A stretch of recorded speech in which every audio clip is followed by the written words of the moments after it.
Well, welcome back to Rexivision, the only interview podcast that thinks it's a game show.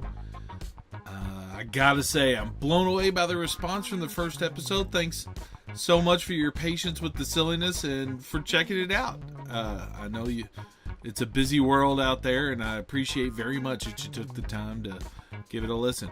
I really, really want to focus all the attention on the good that's out there in the world instead of all the negative stuff. I mean, there's plenty of news about the bad things going on. Let's all take a few minutes to look at the good around us. So, okay, I'm going to get called out of my white male privilege later in this episode, and you know, I cop to that. I got a good deal just being born, but I got to tell you, I think I earned a lot of the good things that happened to me just by some of the crap I've gone through. I really think my best trick in life is finding silver linings in bad situations. I mean, I've been through some ugly things, but now I'm the guy who gets to cover concerts and festivals for Live for Loud Music, which is like the coolest music site on the web. And then on top of that, I live in and am the live-in photo video guy for the Spirit of Swanee Music Park, which is like the bestest place in the whole world to see music. So really, if anyone shouldn't be complaining, it's probably me. This episode is about not only not complaining, but serving each other, helping each other when you can, even if it's only getting someone to smile on a bad day. I've kind of made it my mission in life to spread a little love and silliness wherever I go, but the folks we're going to talk to today have taken the idea of helping each other and helping others to a whole new level.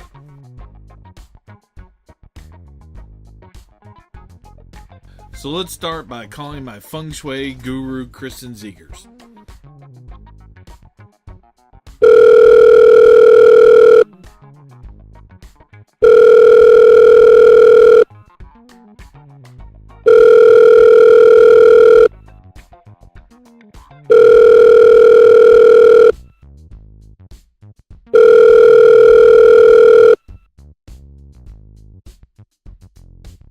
Dramatic pause. Alright, we got Cristin on the line, and it is once again time to drag her into cross-country quiz. Are you ready, Cristin? I'm so ready. Okay. So, this is another food one, although this one isn't as creepy as the one I asked you last time. You're in charge of a Super Bowl party, and you're given an unlimited budget for the food. But there's one catch. You can only serve 5 distinct items. The idea being things that are normally grouped together, like, say, chips and dip or chips and salsa or whatever, that counts as one item even though there's more than one thing in it. A salad bar would be just one thing, but it could only produce the one thing. Like, if you have a taco bar and a salad bar, you can't be making taco salads. It's got to be tacos or salad, distinct items. Does that make sense? Okay, so it's like offerings. 5 offerings at a Super Bowl party. Unlimited budget? Yeah, and you have an unlimited budget. So what would you do? I would have... okay. So like a crawfish boil or a shrimp boil could be one thing? Yes. One offering? Yeah, but you got to pick one, crawfish or shrimp. Yeah, no, shrimp. Totally shrimp. Sorry. Yeah, I gotta agree with you. I don't know how people do this sucking the heads thing. No. Yeah. Sorry, Shaggy. So I'd do that, and then I'd also do a beef tenderloin. Yeah, with like a horseradish kind of mayonnaise type thing that goes with it, and rolls. I like to, and rolls, so people are making little sandwiches. Is that what you said? If they choose so, yes. Okay, I like to kind of check in on, how would you be cooking that? Would it be roasted? Would it be smoked? Would it be blah, blah, blah? I would do that on the grill. All right. Honestly, when I had your husband on here, I believe he did a grilled tenderloin too, so clearly that's something you guys enjoy. I did say beef, right? Yes, ma'am. Okay. I'm not a big pork fan. Okay, so we're 2 down? Yeah. So, and then you have to have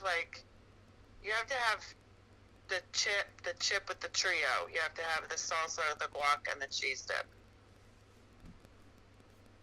The block? What?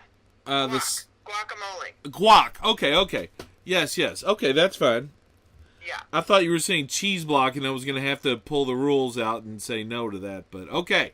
So chip with a variety of dipping options. Go on. Yes. A giant vegetable tray. Okay. What? Just out of curiosity, what kind of vegetables would you have on there, and would there be some sort of dip? Yes, there would be all sorts of vegetables: broccoli, tomato, celery, carrots, cucumber, radishes, all of the things.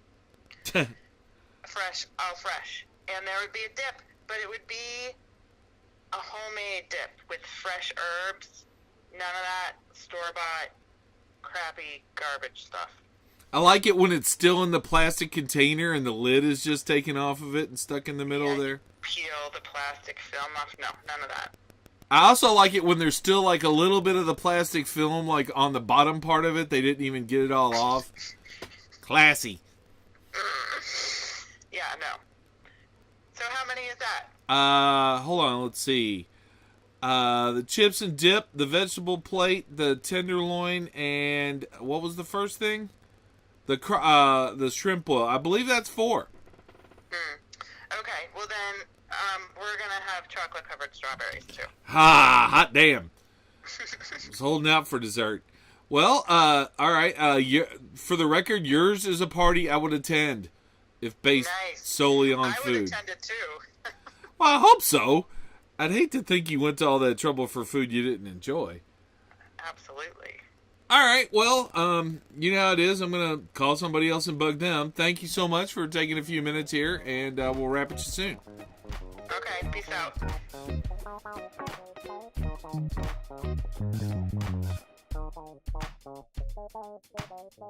I tell you, my friend Kristen, she practically crackles with positive energy and love. Let's take a few minutes to learn some of the wonderful things she does to help balance out the bad in the world with her good. All right, I like to make everybody introduce themselves because I'm bad at names. You are... Cristin Zegers. All right, we've talked to your husband, Harry. I believe he might have already had his little segment played by now, but even if not, that's how I met you, I do believe, through your wonderful husband. Is that correct? Oh, it's quite possible. And highly likely. Yay. But, and I'm not trying to put down the other couples I know. You're one of the rarer than normal examples of a couple I know where you're both like completely awesome. As I've gotten to know you, I've really just been amazed at not just the depth of your knowledge, but like just the incredible way you put your heart into everything you do. I'd like to talk to you a little bit about some of the magic that you pull off. Number one, you are something of a Feng Shui consultant or a Feng Shui consultant, or I'm probably saying that wrong over and over. Is that correct? You got it right the second time. It's Feng Shui. All right. Can you tell us a little bit about what the hell that is? Yeah. It's the study of energy in your space, pretty much. So it's a way of looking at your environment and setting it up to support you for ease and flow and happiness and abundance and fun. Now, is that a real thing or is that made up? No, it's a real thing. It's an ancient Chinese art and science. It's if you really get down to it, it's based on the principle that everything is energy. You can buy that, right? Oh, yeah. And everything is connected. And everything is constantly changing. So, what might be right at the moment, like right now, isn't a universal. It could change. Yeah, yes.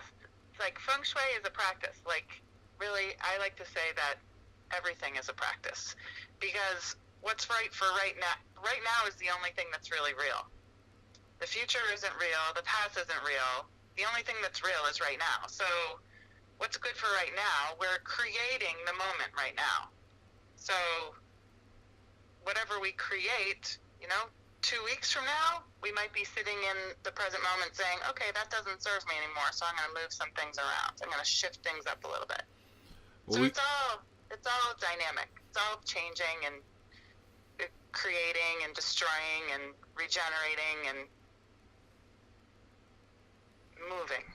So, since I was a little kid, I have had this maniacal urge to stop what I'm doing and rearrange all my furniture. Really? Yeah, I've been rearranging rooms and my bedrooms and stuff like that, like sometimes 2 or 3 times in a day. Like I have some sort of mental problem. So I used to do that as a kid too. So what you're saying is that wasn't me being insane, that was me searching for a better Feng Shui. Yeah, a better vibe in your space. Absolutely. Sweet. Sure. So all those psychiatrists are wrong. We have a connection to all the things around us. It's like even our objects, even the things that we own, our furniture or our lamps or our dishes, right? We look at them and we attach our memories to them, and that gives them a different energy. If it was like furniture that was passed down from your grandmother, that carries a different, that carries that energy along with it. That's why when have you ever walked into one of those thrift store, like antique store, thrift store things? They're highly energetic because there's lots of stories and all that stuff. It's pretty cool. So you're pretty keyed into the energy of your surroundings. Another thing that you've been involved in that's really been of interest to me is the use of scents, and I don't mean like pennies. I mean like actual, you can smell it. Scents. You've gifted me with some aromatherapy things in the past when I was having various travails that I can't really explain how, but seem to have helped. Can you explain that concept to me? How the hell can the smell of anything except steak be good? Bacon. Yeah, absolutely. So it goes back to energy again. So essential oils are the life force energy of the plant or the tree or the root or the flower that they come from.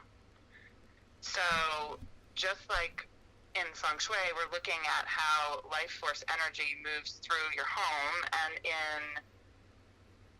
when we're taking care of our bodies, mind, body, and spirit, we're looking at how life force energy flows through our bodies, both our physical bodies and our energetic bodies. And the life force energy of that plant is very carefully and delicately extracted from that plant to keep its high vibrancy, like its high vibe, right? Mm-hmm. And nature's natural state is harmony. And so nature is a natural harmonizer. You're a camper like me. When you go out in in nature, your nerves tend to settle, your mind seems to settle a little bit more. And so when you use essential oils, they naturally work to find the places in your body that are in disharmony and bring them back to their natural state.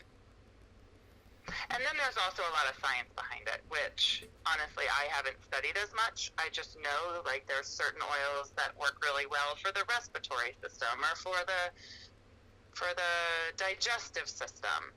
And that has to do with the chemical compounds that make up the essential oils. Which, again, I just trust that it works, and I don't need to know why. See, I'm a big believer in trusting science to have already figured it out. There's I know this sounds made up, but there's a movement out there of folks who believe that the Earth is actually flat. And no matter, I mean, sure, it sounds pretty idiotic, but they believe it, or at least they purport to. And you know, the one of the rallying cries for those folks is, have you looked into the science yourself? And I always think to myself, no, I don't have time to look up basic shit like, is the earth round, and like do the scientific experiments to prove that to myself. I'm just going to go ahead and assume or it's to real. Prove it to you. Yeah, I mean, you know, and the other thing is, I'll just say this. Whether the earth is round or not doesn't really seem to affect my day-to-day. Right. So, like, the other thing I wanted to touch on with you, and really it's one of the most impressive things, is you managed to juggle all these things you do with being a life coach and a mom. How does that work? It works because I've finally found a way to just show up in all that I do from a really authentic place. So every day looks a little bit different, having 3 teenagers that I'm trying to, you know, equip to go out into the world and be good, functioning 3 teenagers. 3 teenagers. See, like right now, there are listeners who are hearing this and just kind of cringing for you. It's actually so fun. It can be like excruciating at times, of course, but that's only because there's so much heart involved. But it's really fun. It's really fun to look at them as they kind of move into the people that they are and stop, you know, like there's that tween stage. You might, I'm sure, I don't know if you know this. You were there once before, so I'm sure this is not new. We've talked about this. That tween stage where, like, who you are is all dependent on what other people think of you and how you can fit in with the crowd. And that, to me, was one of the most challenging times of parenting because it's so inauthentic. I'm like, be who you are, discover who you are, and be okay with it, and don't try to be like everybody else or get other people to be impressed by you. And now, as they're getting older, into their, you know, older teen years, they're really stepping into their own and figuring out what lights them up and what, like, they don't like, and it's really fun to witness. I've heard it put forth by sociologists and psychologists like Dr. Jordan Peterson that you know, you have to join the tribe. You have to be part of everybody else to be socialized. But that's when you need to, after you've learned that, that's when you need to go on your own journey and to move past that and to become yourself. Mm-hmm. Yes, that's the natural stage of human evolution. And and the way, like, when you talk about it like that, what comes to mind for me is the chakra system. Do you know anything about the chakra system, Rex? Let's pretend I don't. Well, it's the energetic pathway that travels through your physical body, but it's your energy body. So, like, the root chakra is the base chakra. It's located at, like, the base of your spine, and that is related to, like, the tribe, the family that you're born into, the culture that you're born into, the environment you're born into, and it kind of regulates your sense of safety and belonging. But as you move up, and it kind of works with human evolution too. I studied this once. Somewhere, I think around 8 years old is when the human evolution meets the energetic evolution of I think it's the 3rd chakra area, which is found around your solar plexus area. And that's really where your own kind of self-identity comes in. That's where your self-esteem is, and kind of your realization that you are your own individual outside of, like, that tribe or that family. So, but we cycle through these changes all the time, not just from childhood to adulthood, but just through different life experiences we have. Like, there might be something that happens with your health that really rocks your sense of safety and security, and that's root chakra stuff.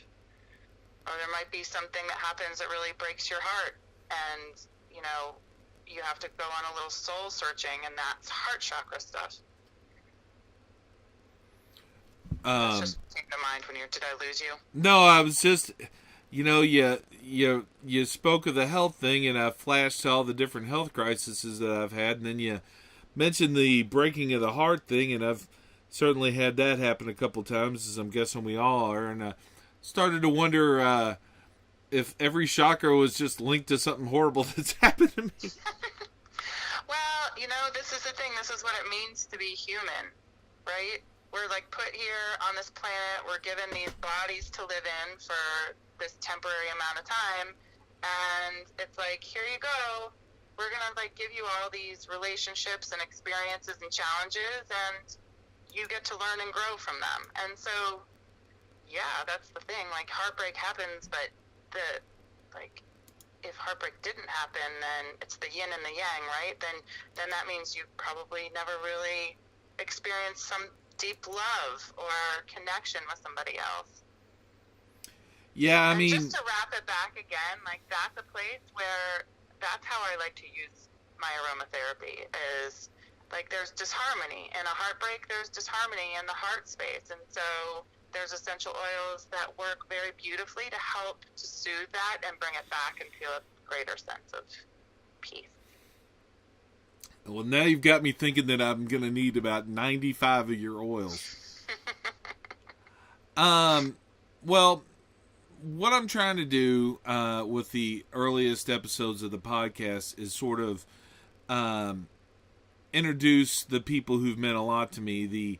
The overall point of the podcast is that there's a lot of negativity in the world, and, you know, you keep hearing all this doom and gloom, but I keep having this sort of walking through the raindrops positive experience and meeting all these wonderful people. So I wanted to sort of share out all the amazing folks I know and let folks know that, let everybody else know that there's good everywhere if you look at it right. And you're one of the people who has absolutely, without a doubt, been a boon to my life in more ways than I care to go through right now.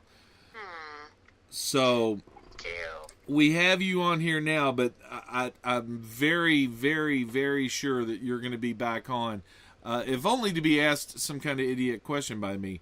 So thanks for doing what you do. Thanks for raising kids who are going to go out in the world and hopefully carry on a little bit of your wonderful spirit, and keep at it. Thank you, Rex. You're welcome. I appreciate that. That's what I'm here for.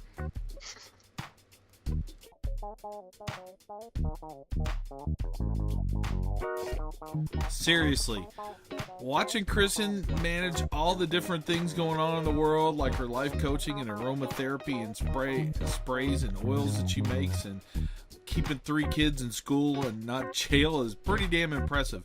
I mean, I guess that's a good thing, though. I mean, who wants a life coach who isn't a superstar in their own life? Please check out InspireLiving.com to see more of her mastery and magic, and maybe get her to help you find ways to make yourself better.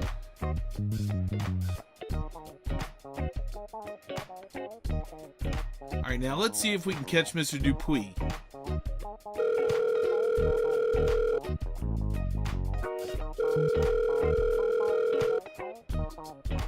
And we're recording.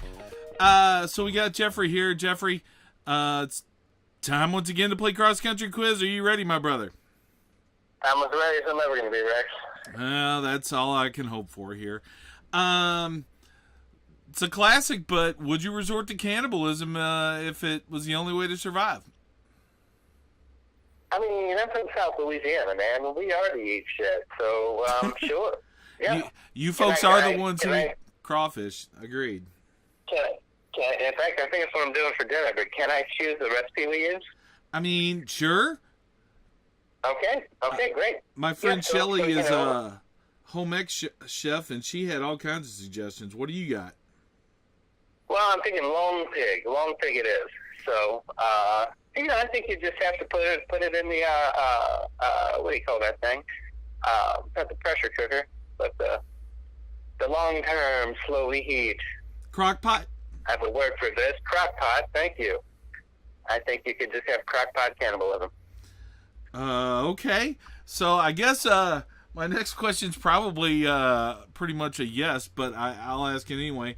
If your best friend in the world came to you and said that as their dying request, they'd like a little bit of themselves to be cut off, cooked, and enjoyed by their friends, would you honor that last request? How are we defining enjoyed? I mean, you know, as I told somebody else, I've always envisioned it at you're at a fancy dinner and they've got like little silver serving trays and they've got like little people etouffee or you know. Sure. Yeah, sure. As long as it's not chunks. If we could do it like a mousse or something. You know, hey, I'm sure you'd be able to put in your notes with the chef. All right, I'm going to go bug the next person then. Thank you for playing Cross Country Quiz. Thanks, Rex.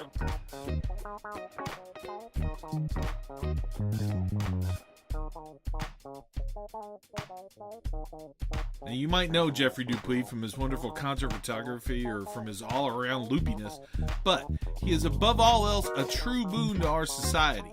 Jeffrey works hard, day and night, to help folks lost in the dark world of drug addiction find their way back towards the light. He has some sad stats to share with us here, but he also has some hope for us all as well.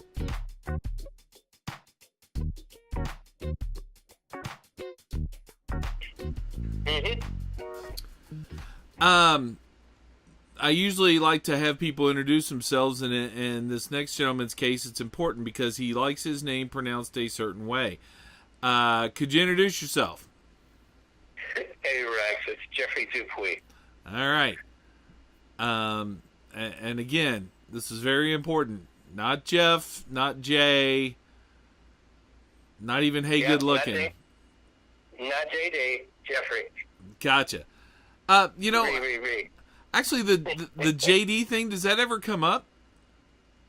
Rarely. Okay.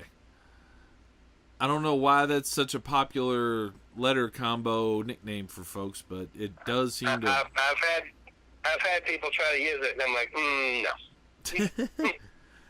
Quench that right in the bud. One of my favorite questions to start with people with is, because my brain doesn't really work, how did we meet?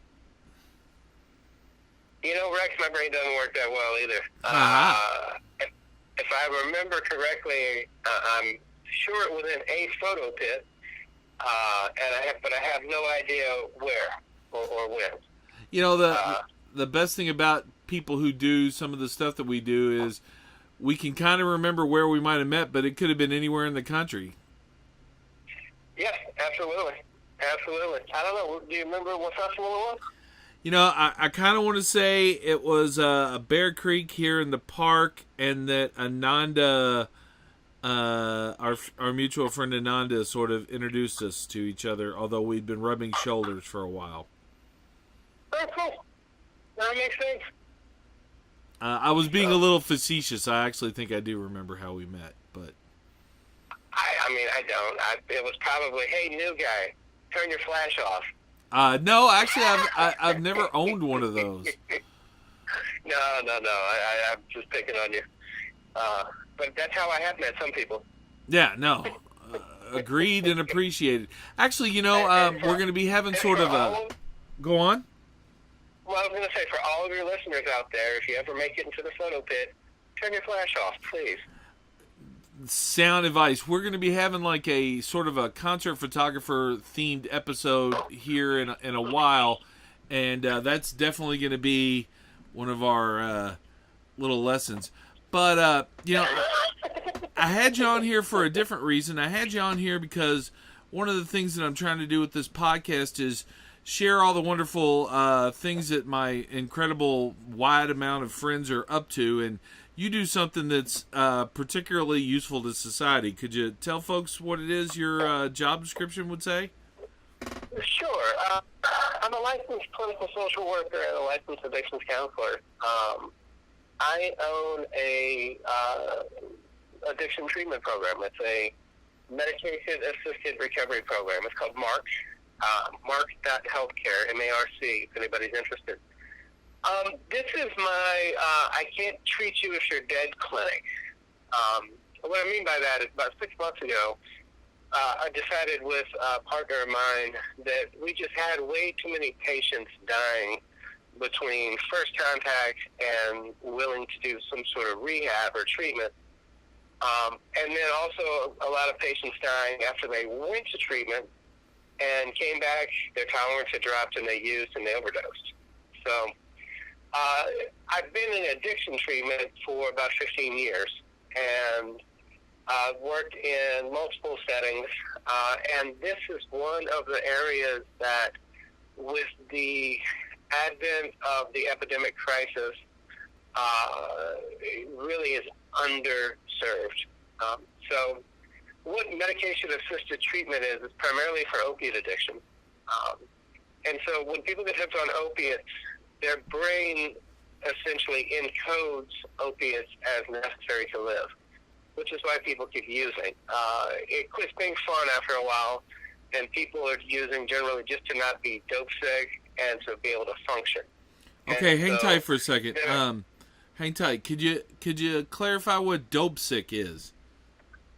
Sure. Dope sick is basically that opiate withdrawal. And what's happening is the opiates are leaving your brain, and the symptoms of that feel like the worst flu that you've ever had. I've had folks, tell me that, I knew it wouldn't kill me, but I sure wish it would have, because it's just miserable. And so what medication-assisted treatment is, the FDA has approved 3 medications for addiction treatment. The first of those is old school. Most people have heard of it. It's called methadone. Mm-hmm. Methadone is a daily medication that gets a really bad rap. It works really well, and it's really great for inpatient or hospital settings. On an outpatient setting, these folks just have to show up at the clinic every day and get their medicine. What bugs me about it is there's no incentive for the doctors at those clinics to ever get them off. In addition, if you're on methadone and you decide you want to take some heroin with it, you can. And you can get super loaded, and really the medicine doesn't do anything to protect against that. So I stay away from that one. Out of curiosity, hold on one second. Let me, if you don't mind. Does methadone give you a buzz? Methadone can get you loaded, man. Yeah, totally. So, I mean, we take people off heroin to put them on methadone, which is giving them a buzz as well? We do, because the benefits of not being on heroin outweigh the cost of being dependent on a medication. Gotcha. I've kind of always wondered that. Sure. And, one of the questions I get all the time is, Jeffrey, aren't you just taking people off of drugs and getting them addicted to other drugs? And my response is that I'm getting people off of drugs that have no quality control, that you have no idea where it comes from, and putting people on medication that we're pretty sure what it is. Let's say we're pretty sure. We know exactly what it is and where it comes from.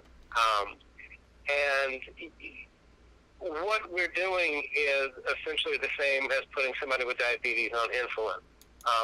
And what I mean by that is diabetes, just like addiction, is a chronic, fatal if not treated disease that gets worse as it progresses. I'm pre-diabetic. I don't mind sharing that. And about a year and a half, maybe 2 years ago, I went to my general practitioner, my new doctor, and she told me, she said, Jeffrey, you are just over the line for being obese and pre-diabetic. And I looked at her in disbelief and told her, my old doctor said I was doing great for New Orleans. Laugh track. Yes, the podcast is going to have no laugh track, but go on. You can insert one. Basically, my doctor said, you're obese and diabetic for anywhere else in the world.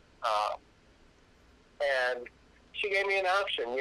Basically, I told her, I'm like, look, I can't afford a pre-existing condition because we all know those are going to screw us again.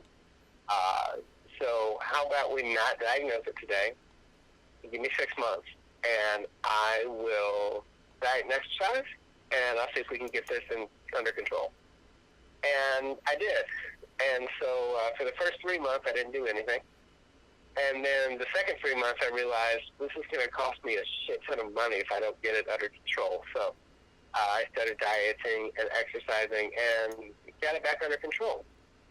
So my point to that story is this. When I went back into my doctor's office, she checked my levels and said, this is awesome. You changed your lifestyle, and now your diabetes and obesity are in remission. I think what she really said is, now you're just chubby and need to watch what you eat. So that's a step up.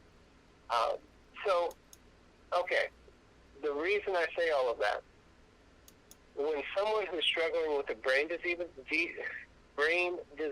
of addiction, and that's what it is, it's a biochemical imbalance, decides that they want to get into recovery, you've got a couple of different options. The traditional approach to addiction recovery is the diet and exercise plan. And it reminds me of what I think of as fat camp when I was a little kid, where you get shipped away somewhere, you get indoctrinated, and that's the only option you're given. In the modern world, we also have medicine that can help treat diabetes. So essentially what we've been doing is, when someone comes in, they say, hey, I have a problem. We say, great, we're not going to give you insulin. So you have diabetes, you need to go diet and exercise. And if you don't diet and exercise, it's your fault because you're not ready. And we have been doing the exact same thing in addiction treatment. Somebody comes into rehab or traditional drug treatment, and we say, you need to get off of everything. You're a drug addict. You can't take medications because you're going to abuse them. So what we need you to do is to completely change your lifestyle, and that usually includes some sort of 12-step group, and you'll be better. Now, the success rates of traditional addiction treatment are abysmally low. 20 years ago, the FDA approved a drug called buprenorphine, and the brand name of that drug is Suboxone. Another brand name is Zubsolv. So 20 years ago, this medicine was approved to treat opiate addiction, but most addiction treatment facilities refuse to use it because it's not how they've done it in the past. You're getting a little digitally on me there, brother. I went a little digital? Yeah. Do I need to back up? No, I just didn't want to lose the quality we had going there. There you go. You sound a little better. We're okay? Yeah. Okay, so I'll step back a little bit. 20 years ago, there was a medicine named buprenorphine that was introduced. Suboxone is its brand name. It's the biggest seller, and Zubsolv is another brand. So this medicine was approved by the FDA to treat opiate addiction. What it does, buprenorphine is a partial opiate agonist. So things like heroin, OxyContin, those are full agonists. They completely turn on the opiate receptor side. A partial agonist turns it on somewhat, and the benefit of that is that these feelings of withdrawal, the ability to function comes back. Basically, people get the same relief that they're seeking in heroin or OxyContin in this medication without getting a buzz. So since it doesn't turn on the opiate receptor fully, you don't get high. And the really cool thing about this medicine is it binds really tightly to the receptor. So if you decide you're going to take an OxyContin or a Percocet or do some heroin, it has no effect. Basically, it bounces off. because the receptors are already filled with this medicine. So unlike methadone, where you can go out and use on top of it and get really loaded, if you try to use on top of buprenorphine, nothing happens. And so your brain starts to unlearn that coupled I use and I get high or I feel good. So this medicine's been around for a long time, but we're not using it. Most of the addiction providers in the country refuse to use medication-assisted treatment because they see it as you're replacing one drug with another, which is absolutely true. I have no argument with that, because it is. You're putting somebody on a medicine, they become dependent on it. How many millions of people out there are dependent on their antidepressants? How many millions of diabetics out there are dependent on the insulin they have to take every day? But for some reason, since it's people struggling with the brain disease of addiction, they don't deserve this type of help. And so what I've been doing with this clinic, we are a medication-assisted recovery program. So people can come in, they can get on medicine, get off of heroin or Oxycontin or whatever it is they're using. We offer group therapy. So that's a big part of it. I'm not a fan of, we'll just give you some medicine and you come back in a month. If somebody's coming in because of addiction, they have a whole lot of stuff going on that they could use some help with.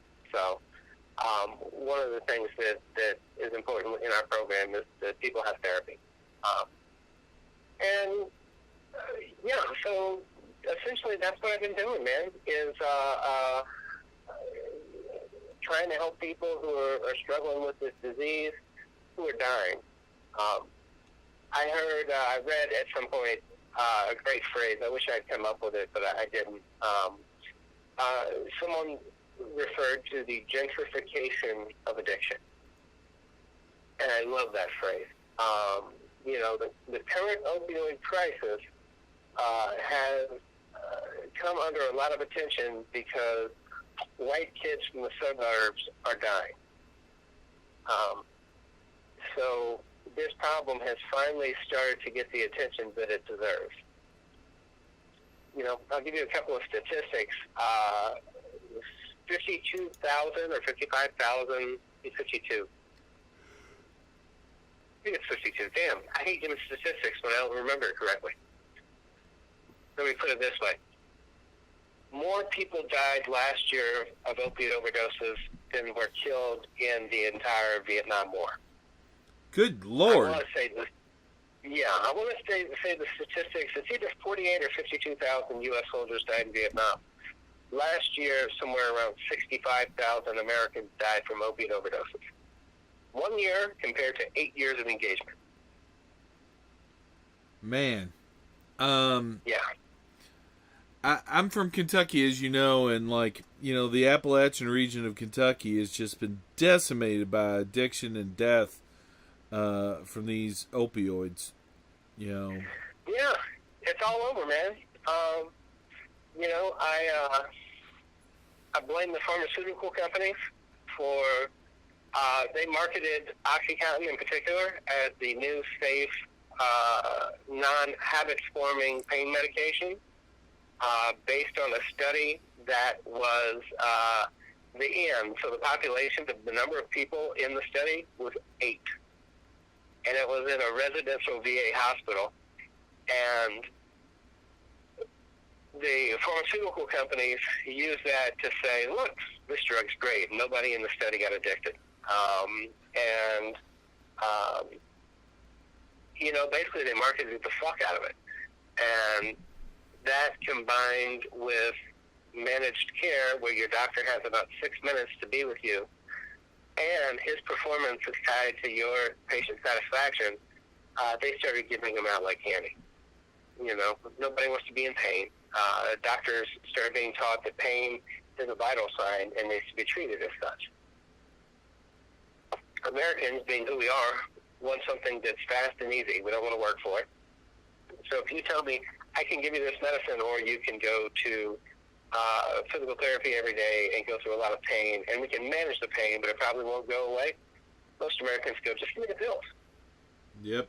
And you take them, and you take them for long enough, and your body becomes addicted to them, your brain chemistry, whether it started that way or not, is now imbalanced and needs vitamin opiate every day. And so that, in a real nutshell, is what brought us to where we are today. So, when I started working in addiction treatment about 15 years ago, it was mostly booze and weed and cocaine. That's generally what people were coming in for, and some pain pill addicts. And it's nothing like it used to be. My biggest worry 10 years ago is somebody would go out and relapse, they'd get high, they'd get drunk, and maybe they'd wreck the car, and they could come back. With this damn opiate thing, man, people relapse and they die.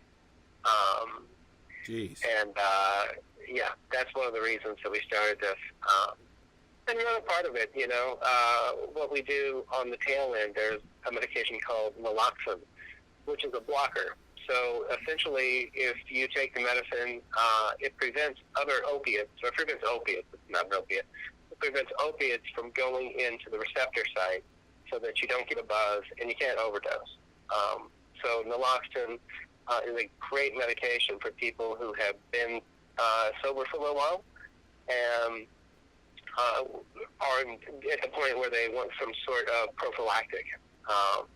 I'm a real big advocate of having people start those medications before they leave rehab. So most people die from an opioid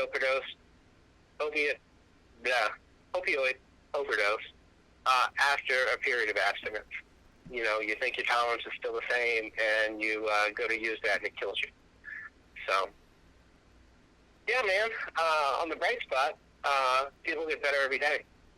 I fucking love it. I get wedding invitations, I get birth announcements, I get random messages on Facebook telling me, hey, I'm 4 years sober. And, it's a blessing to be able to get to do what I do. So it's totally rewarding for me. And seeing the miracles happen. But I do worry about it in our scene. We're a hard partying scene. And, I see people dying all the time. So I think one of the things that will help is if we actually acknowledge addiction and we bring it out the shadows. It's not to shame anybody, but it's just to try to help reduce the stigma, Most definitely. And I mean, again, the folks like yourself who dedicate yourselves to trying to help those who are lost within themselves or have lost these battles with things inside themselves. It's a wonderful thing you do. I know you in the past have kind of talked about it, so if you don't mind my asking, how did you get into counseling like this yourself? Sure. So when I was 26, I was a complete mess. I don't mind sharing. I've been sober for 17 years. So when I was 26, I got busted at a show. And my family finally had Widespread Panic in Mobile, Alabama. All right. My family finally had the leverage they could use to get me to go to rehab. I was a complete mess, man. I knew I was an alcoholic and a drug addict, from the get-go. And so they were able to use that as leverage to get me to go to rehab. And so I got out of rehab, and I had a job working as a marketing executive. And basically, I realized that it wasn't much fun, and it wasn't real rewarding just making money for other people. So the universe lined it up where that job went away, and the halfway house that I had gone through, I was volunteering at. They were like, well, look, we'll give you a job, like a $5 an hour type gig until you get another real job. And I loved it. I had a ball working with the guys. And so I took an executive office and a big job after that for 1 week. At which point I was like, yeah, this isn't any fun. I'm going back to the halfway house. And, I've been doing it ever since. I went back, I got another master's degree, licenses, blah, blah, blah.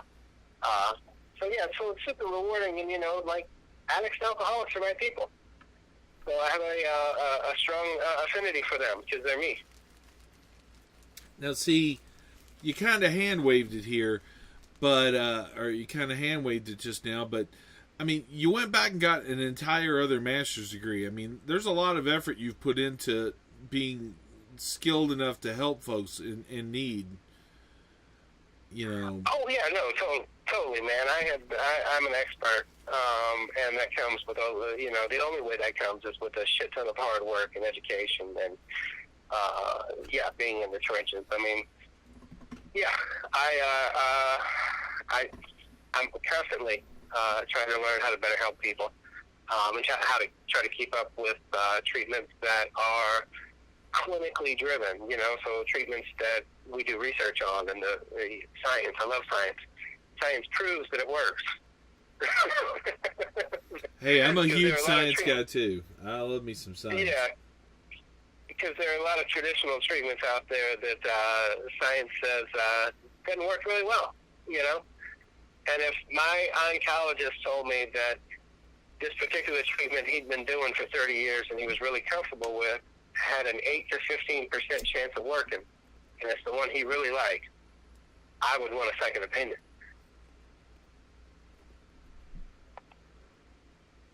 Have you had any people demand a second opinion after you've tried to help them?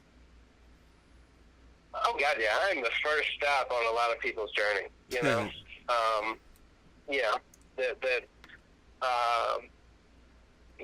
Both in my clinic and in my private practice. A lot of times people are coming in and they're still trying to figure it out or in denial that there's really a problem.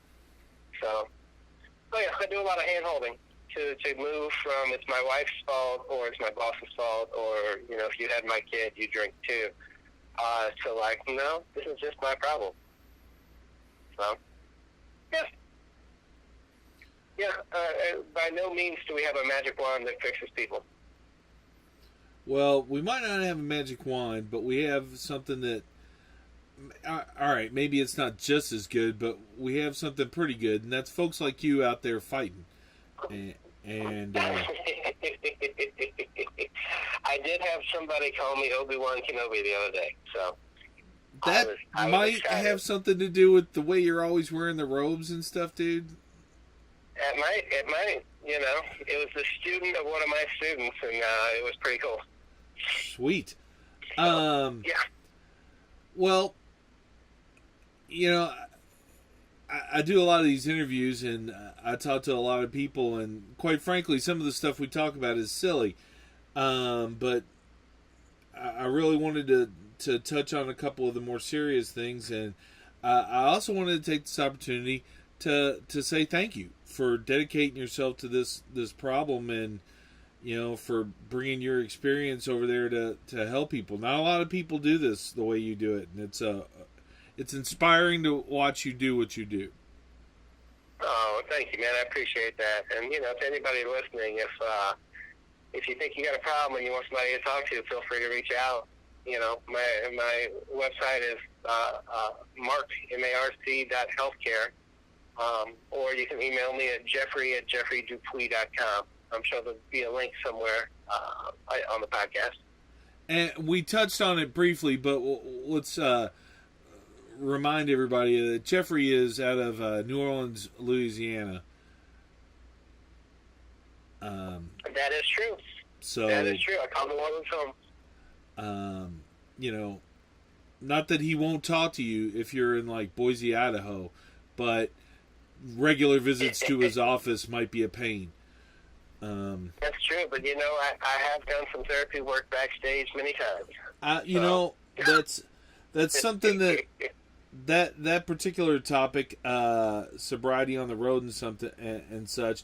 That's something I'm going to be bringing you back to talk about here in the future. Jeffrey is, for the record, one of my favorite people on the planet, a good friend of mine, and this is his first appearance on the podcast. But please assume that Jeffrey will be back to chat some more. Now that said, yeah, yay. That said, let's let Jeffrey get back to what is probably a wonderful evening with friends and family, and I'm going to go back to torturedly making this podcast. So, thanks for calling, Rex. Thanks for doing this. We folks who don't know, this is like our third attempt at recording this, and by golly, this one finally worked.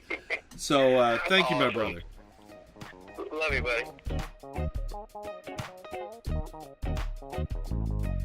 So after hearing all that, seriously, if you're in New Orleans and you're looking for some help to take back your life from the darkness, please reach out to Jeffrey at his clinic. I think it's www.marc.healthcare.com.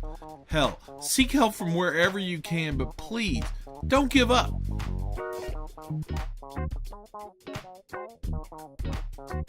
Alright, now it's time to call my friend Kristin and see what she wants to serve for the Super Bowl.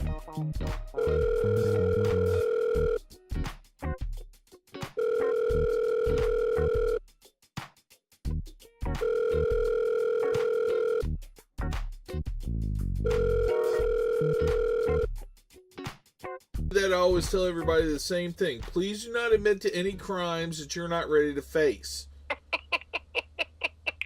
on a government phone, so I promise I won't do that. Well, I mean, you're probably planning all kinds of crimes all the time anyway if you're in the government. That's right. Well, if you're a part of the Trump government, you are at least. Yeah, right? Well, yeah, it's rough. Okay, you're on record, so, use that knowledge as you will. We start our little program off with the traditional. Are you ready to play cross-country quiz? I am ready to play a cross-country quiz. Okay, so here's the scenario. You're given an unlimited budget and tasked with throwing a Super Bowl party.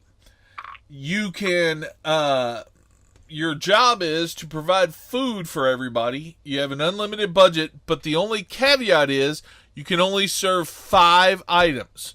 Now, for the record, things like that normally pair together, say chips and dip, or, whatever, if it's an obvious 1-2, then you get to pair them together. If you're serving chili, you can have crackers and cheese, and that's one item. If you're serving sandwiches, the ingredients for the sandwiches don't count individually. It's just, a pile of stuff to make sandwiches from.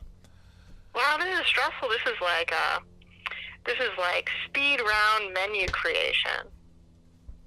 I'm not sure what it's like. I call it cross-country quiz. Okay. All right. So I get to put together 5 items from anywhere?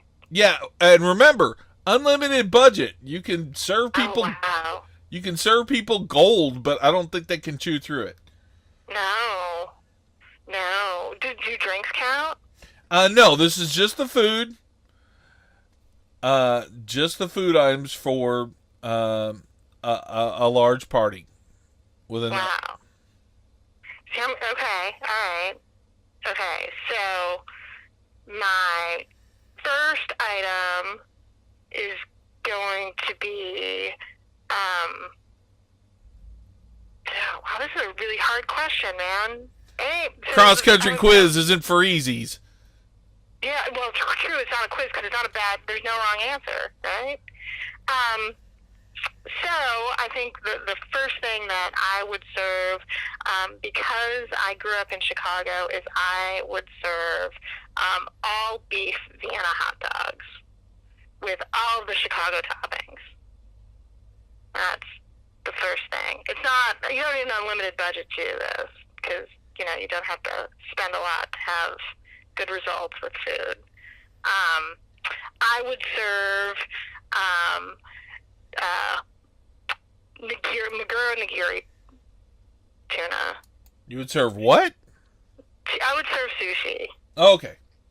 So, specifically, really yummy tuna. Because that goes really well with Vienna beef hot dogs. Yes, I usually hear of sushi and hot dogs placed next to each other on buffets across the country. This is kind of like a cross-cultural, cross-country quiz. This is your buffet. I'm just throwing a couple of comments in. Yeah. I would serve tacos, but instead of having beef tacos, like your traditional Mexican tacos, I would serve tacos that had crispy chicken skin tacos. So just like fried chicken skin on them. I know, sounds weird, but they're delicious, I hear. I'm a vegetarian, so I have to pull out of... That sounds like the worst for you item I've ever heard of. I know. You know what? You should talk to my husband because he loves these things, and I hear they're just mouth-watering. I should talk to your husband's heart doctor. I know, right? Yeah, no doubt. Good point. Yeah, anybody who's eating any of these things is probably not going to walk away from here. So we've got hot dogs, sushi, and crispy chicken skin tacos. Go on. This is the weirdest menu ever. You have to consider the vegetarians. So I would make a really yummy. I would get a really yummy veggie chili with really good jalapeno cotija cheese on top. That would be delicious. And then the last thing in a Super Bowl party is you have to have some kind of dip. And, I have to blow the budget here, and so I would definitely serve caviar. All right, there we go. What would be your thing for serving the caviar? Would there be crackers or... Yeah, definitely. I think I would do more of a salty bread. Like a nice, a really nice baguette, salty baguette. All right. Well, there's your 5 items. Yeah. It sounds pretty delicious. Nobody's coming to my house for the Super Bowl, are they, Rex?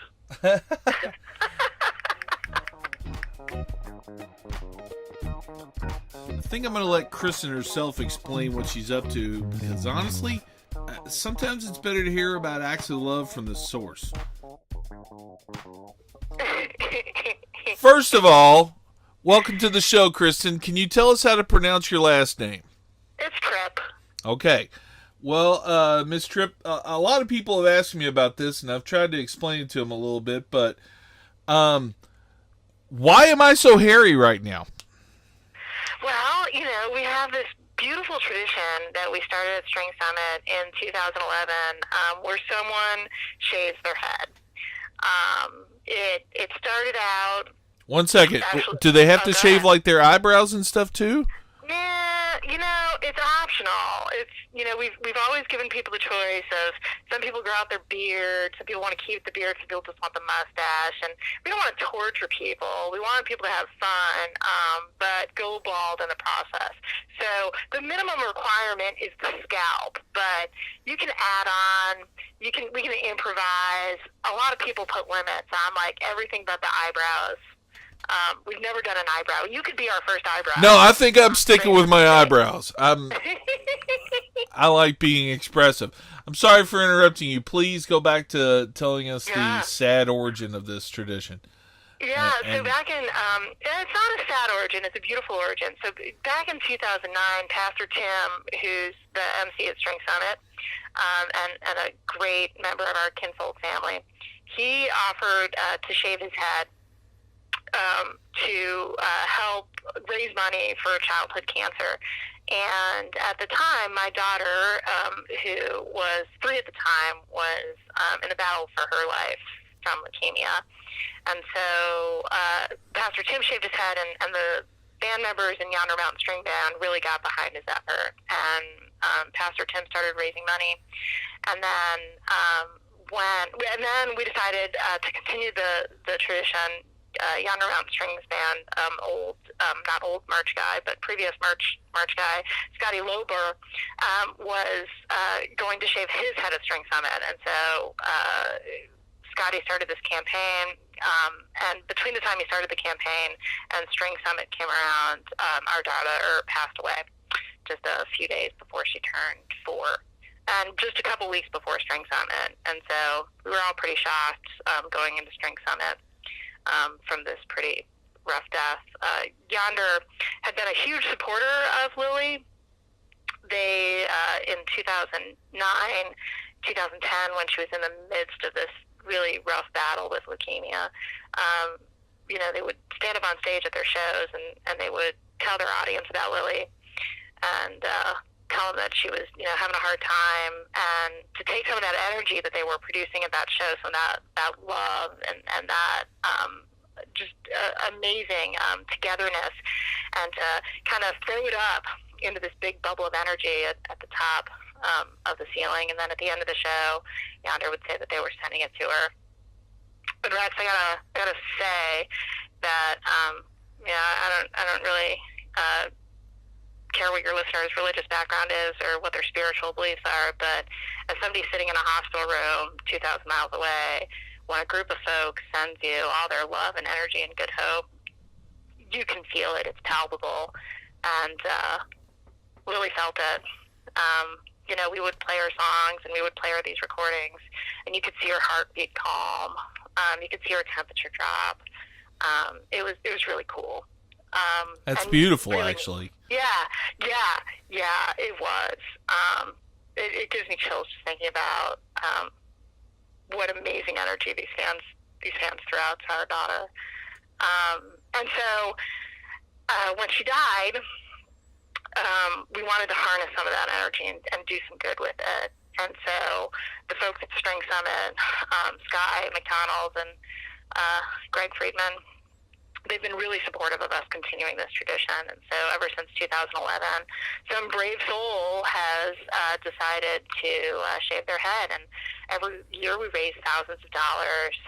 And we've targeted various charities over the year. But the one that ended up making the most sense to us was a local Portland charity. Of course, String Summit's based out in Oregon. And so there's a local Portland charity, the Chelsea Hicks Foundation. And full disclosure, I'm on the board of Chelsea Hicks Foundation now. Chelsea was a little girl who was in treatment with Lily. And the one thing that Chelsea loved to do is dress up. So after I don't know if you've ever been been in hospitals before, but in children's hospitals, 8 o'clock at night, all the visitors get sent home, the doors close, and all these kids who are immunocompromised get to come out of their rooms. And that's a big thing for kids who are stuck in the hospital for weeks or months, sometimes, not joking, years, that they get to come out of their rooms, and they get to ride tricycles around the hallways, and they get to be kids for just a couple hours out of the day. And so Chelsea was in treatment when Lily was in treatment, and the one thing Chelsea really liked to do, she liked to dress up. And she'd bring costumes for her and her friends and other kids in the ward, and she'd have these tea parties. And the kids loved it. And so after Chelsea died, her parents decided to continue this tradition. And because Lily loved this thing so much, loved dressing up in hospitals, that it made her hospital stay so much more tolerable to be Snow White or to be a superhero or to be a cook or to be a dinosaur. I decided to get involved too. And so every month, we go up to Randall Children's Hospital. We do that twice a month, and once a month we go to Dornbecker Children's Hospital. That's where Lily was treated. And we bring up a cart of costumes. And the kids and their siblings get to come out of their room and pick a costume and keep it and put it on, and then we have a big parade and a tea party, and it lets the kids have a childhood for a couple hours a day, and then they get to keep the costume, and that makes their treatment easier. But it's a beautiful thing, and it fits really well with String Summit, and really most musical festivals, because I don't know if you've been to a music festival and you're not feeling so good. Maybe you partied too hard that night before, or maybe you pushed your limits, and the next morning you wake up and you're not feeling so hot. But I guarantee you get dressed and you put on maybe a feather boa, or maybe you put on a little bit of your costume, festivities, and you start to feel better immediately. And that's exactly what these kids feel like. So I think there's a good connection there. Like I said, it's a local charity. We're pretty small, so the money that we raise means a lot to the Chelsea Hicks Foundation, and means a lot to these kids who are going through this really horrible thing. So, we're going to continue to do it, and hopefully, this year will be our biggest year. I know that you've got a lot of followers, and we're all really excited for you. Well, first of all, I'm kind of choked up right now. I've been in the hospital plenty. I don't know if you know my story, but I was actually in the intensive care ward of a hospital in Louisville for 114 straight days or something ridiculous like that. I know full well the power of people sending love your way, and I know also full well what it's like to have a little lift or something come in the middle of all that to break up the routine. And this is something I'm looking forward to helping. So thank you for allowing me to step in and help a little bit. I know this is hard for you. Were you part of the board when the charity was selected, for full disclosure? Yeah, I was. So the funny thing is that, we've been doing this, like I said, since 2011. So it's been quite a long time. We started off doing it for St. Baldrick's, and that was the connection. And St. Baldrick's is a great charity. They give a lot of money to childhood cancer research. And someone asked me, someone not associated with the organization, someone who knew what I was doing, they asked me, they said, you work really hard for Chelsea Hicks Foundation, and then you do this fundraiser for St. Baldrick's. Why don't you do the fundraiser for Chelsea Hicks? And I thought, that's a really good point. And the reason that I changed my mind wasn't necessarily that, I'm involved with this organization, but it really felt like,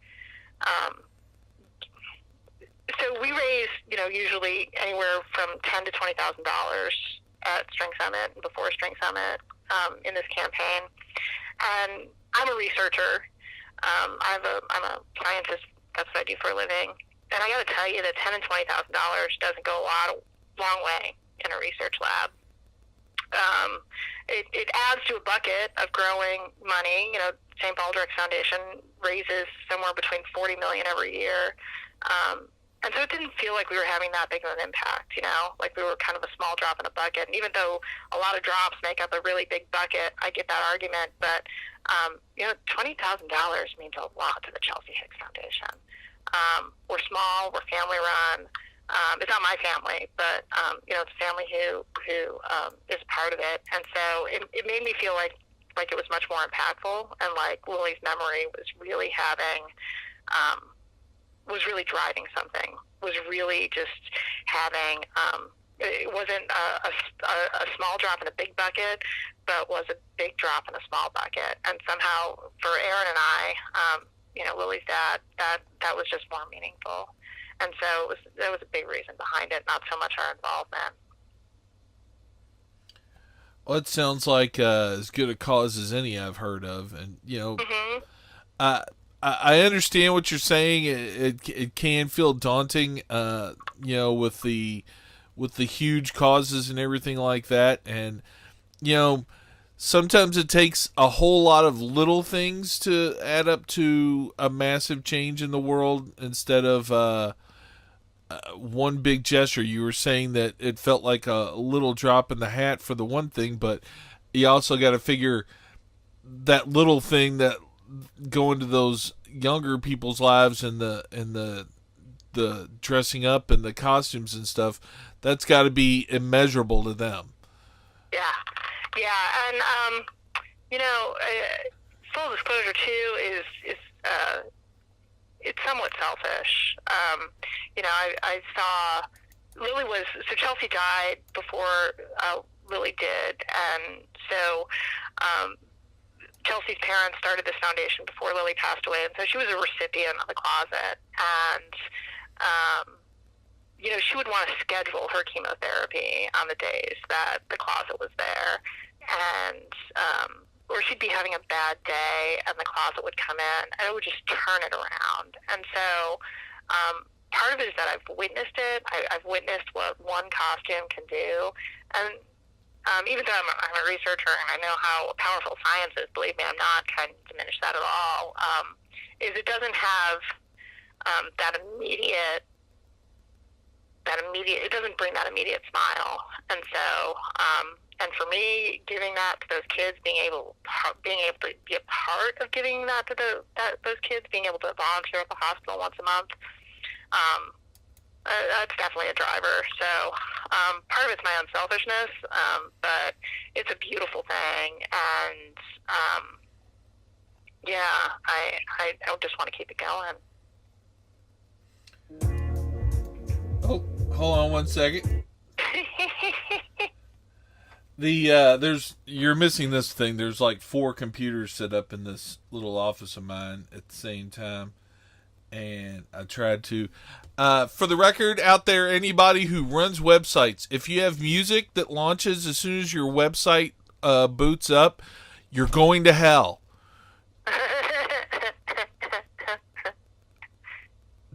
I'm sorry, I'm not the most religious guy in the world, but I believe that I think that's a straight path. There's a special place for those folks. Yeah.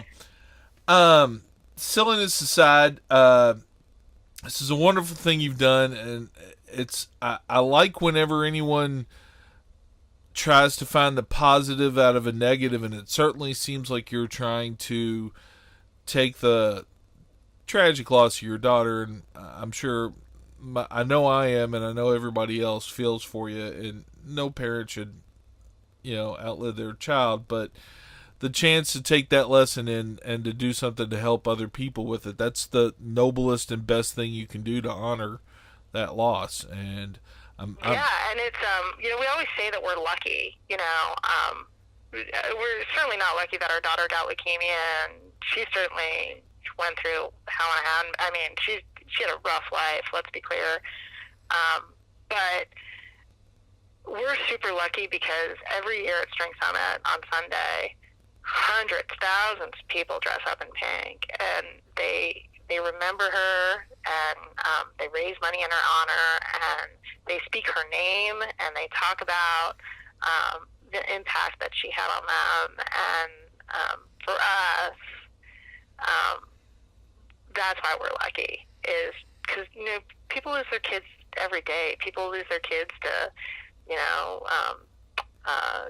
to accidents, to car accidents, to drowning accidents, to illness. But we're lucky because we get to do this, and what a blessing it is. And so, thank you so much for being our Shavy this year. We're so looking forward to it. I think it's going to be our best one yet. Well, you're welcome. Thank you for letting me participate in this. And seriously, I've 2 things. I've always wanted to grow my hair out once, and I've also always wanted to shave my head. So you've given me 2 birds with one stone. Pardon me? I said 2 birds with one stone. Yeah, you've given me an excuse to knock out 2 of my wishes at once for a good cause. Thank you so much. We're going to be keeping a little bit of a running tab on how we're doing out there. Can you tell everybody where they can go to donate? Absolutely. So to find out about the Chelsea Hicks Foundation, you can go to chelseahicksfoundation.org. And to donate, you can go to LillyTrippe, LILLITRIPPE.org, and follow the links. There you can also see videos of our past shaves and get lots of information about Lily and Yonder Mountain, too. I even filmed a video for the last one. Now, we have a footnotes thing at the end of the podcast, and there'll also be a little bit of some links and stuff in the place where we're hosting the podcast and everything. So everybody should be able to find this stuff. And we're going to be talking about this quite a bit and keeping everybody's memories and knowledge of this going throughout the course of the year. So thank you for being part of the Cross Country Quiz podcast questionnaire, and thank you for doing what you're doing for the world. Keep at it. Absolutely. Thank you, Rex. All right, now stay on the phone. Okay. So yeah, I'll be getting rid of my shaggy locks this July at the Northwest String Summit for the Lily Trippe Memorial Head Shave. Chelsea's Closet will be receiving your donations and helping bring a little light to these sad lives that are tragically getting cut short. So please help if you can. The donation is Chelsea Hicks, CHELSEAHICKS ejoinme.org/NWSS2018. Come watch me get a little bit lighter and dig multiple days from the Yonder Mountain String Band, Green Sky Bluegrass, Leftover Salmon, and the infamous String Dusters in, and I know I'm prejudiced because I live in the spirit of Swanee Park, but maybe the second nicest place to see live music outside in the country, Horning's Hideout. It is gorgeous up there. There's just peacocks wandering around. It's amazing. Plus, Pacific Northwest in the summer, Portland. That's why I moved there. That place is gorgeous. I think after that last call, I could use a little spiritual healing. So, sounds like a job for the Reverend.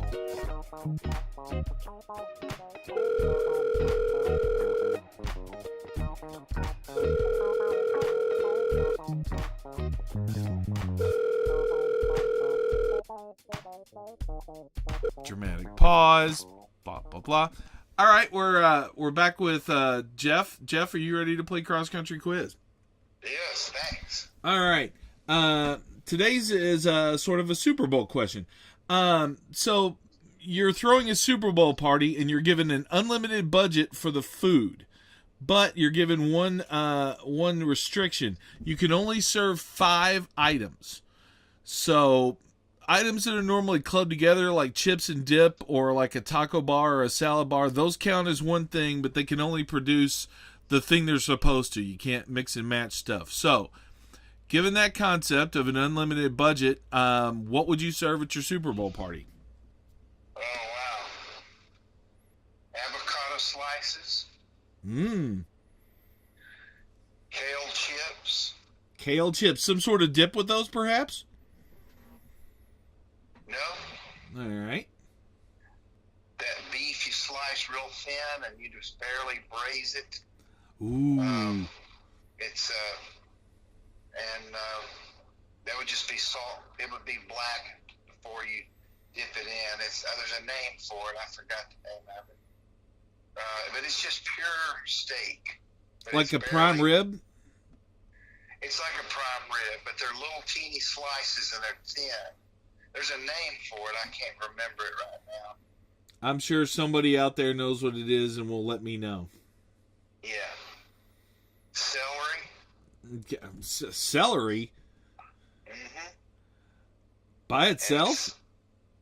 And celery would have pimento cheese in it. Ah, okay. But it'd be really good pimento cheese, like farm to table. Well, you know, you've got an unlimited budget. You could have the greatest in the world. Okay. How many's that? I believe that's 4. And then I guess lastly would be gazpacho. And then you don't have to worry about it getting cold. No. All right, well, I'm going to go bug the next person. Thanks for taking a few minutes to play cross country quiz, sir. Thank you, man.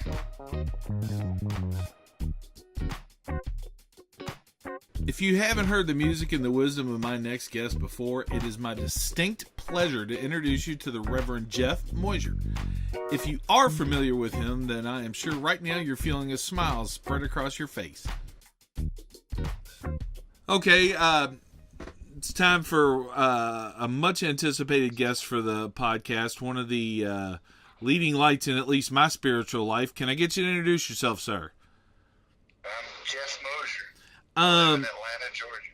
Now, you say Jeff, but there's another title that regularly gets applied to you, I believe.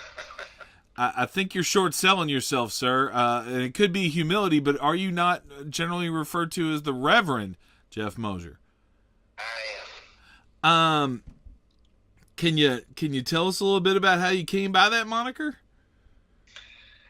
I met a man in 1987 named Colonel Bruce Hampton, and I ended up being the Pete Best of one of his bands, the Aquarium Rescue Unit. Pete Best being the guy that was in the Beatles before the Beatles became the Beatles. So I was in his band, the Aquarium Rescue Unit, for a year and a half. And he gave me that because my stage presence and banter at that time was kind of, when he'd give me the ball, I'd play, but I'd kind of lead the audience in what I was doing. And he also knew I went to theology school and was a recovering Southern Baptist and had been brought up in that world. So my full name is the Reverend Mosier from the Hills of Tennessee. So that's really my full Zambi name. Your full what name?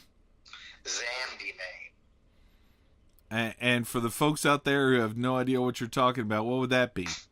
Zambi is this little kind of religion that was created around Bruce. It's kind of like Chauncey Gardner from the movie Being There. I love that movie. There's a real guy, Joe Zambi, and Bruce kind of created a Taoist religion around music and his groups to teach musicians how to achieve no thingness on stage, empty themselves, and become bigger than the sum total of their parts, which is what a band is. So it was part of his whole career was these Zambi-themed ideas. And so when he named me that, that's my official Zambi name. It's kind of like, when Indians, Native Americans give their kids another name. That's kind of the whole name is Reverend Mosier from the Hills of Tennessee. He didn't include Jeff, ironically. So I don't like the name because I have a post-traumatic religion disorder, but I am a spiritual person. I don't really like to say it myself, but I don't mind if people call me that. But I don't refer to myself like that.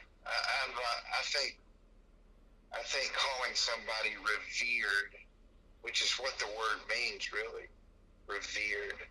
I'm not revered. I don't want to ever be revered. Well, I guess I hate to break it to you, but there's some folks out there who do in fact revere you.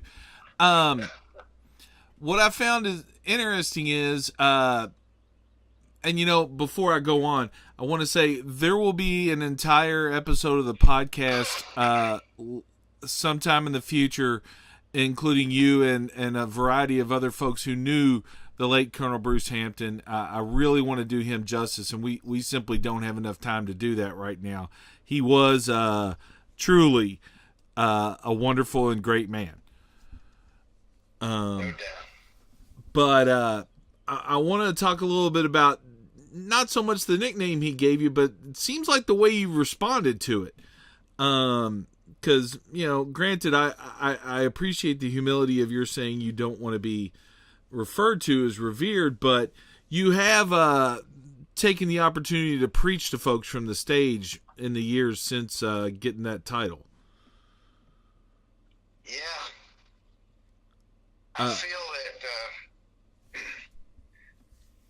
I'm not really into I'm more political as a person on my social media than I am on stage.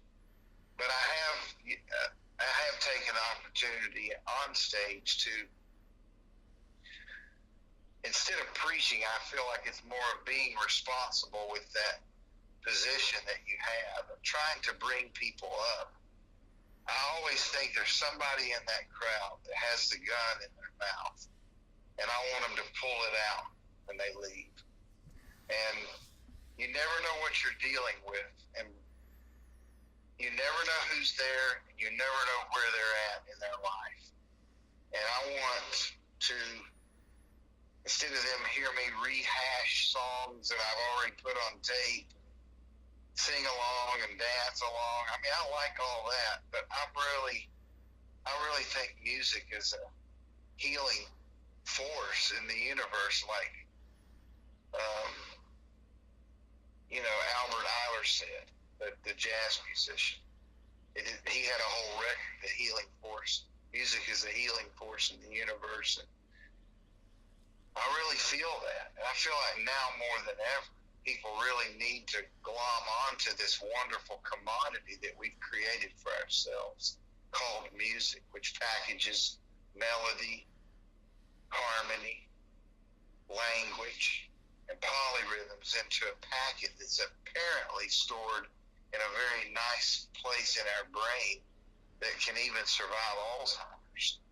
And it really makes you feel good. And the minute that stream starts coming out, if it's the Pledge of Allegiance, if it's Star Spangled Banner, if it's Zippity Doo Dah, if it's a Grateful Dead tune, it does the same thing to you. It brings you back to a place.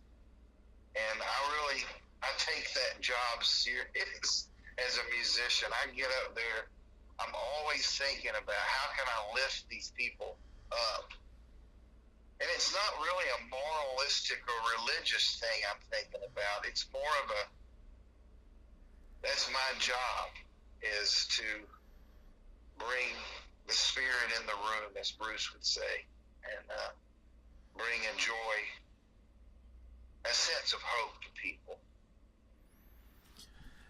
See, one of the reasons I desperately wanted to have you involved in this project is I've been in your crowds and I've seen what you do, and I aspire to a similar thought with the ways I interact with the world, and I feel it coming strong off you, sir. It's a very wonderful thing to be in the crowd at one of your shows to see what you're doing, and I'm really I'm happy you exist with this mindset, honestly. Well, I think it's a mindset we can all have. Right now, I have a 20-year-old daughter who's approaching wanting to do music, and I've been talking to her about it. I just said, the audience, we're no different than the audience. We just have this ability to get up and run our hands over a piece of wood or sing or whatever it is. And I'm trying to get her to understand the joy of music comes from communicating with other human beings. That's really what it is. It's communication and connection. It's not about record sales. It's not about the delusion of fame, because it is a delusion. There's a lot of things about music and the music business that have pitfalls that have been created by the neocortex of the human species. And our brains are wonderful until they're not wonderful. And sometimes they're not so wonderful in the fact that they indiscriminately name and claim things in the service of language. A tree is not a tree except that we call it that. And in calling it a tree, we can easily objectify it. We don't really know what they are. They're amazing things, and there's different versions of them, but our species is real big on naming and claiming things, all in the service of our language, which is not in and of itself bad. But where it becomes bad is when we think that this place is here for us, and that we have dominion over all of it. And I think music is a language that we created that still connects us to nature. And it's a sound and a vibration. and it makes us more civil and more tame and more tolerant and less racial, and it makes us kind, and I think that it can save the world. And I don't mean the treble clef or the bass clef or, you know, I'm not talking about do, re, mi, fa, sol, la, ti, do. I'm not talking about that. I'm talking about music and art life. People who live their lives around creating things, making sounds, making visual art, making podcasts like yourself.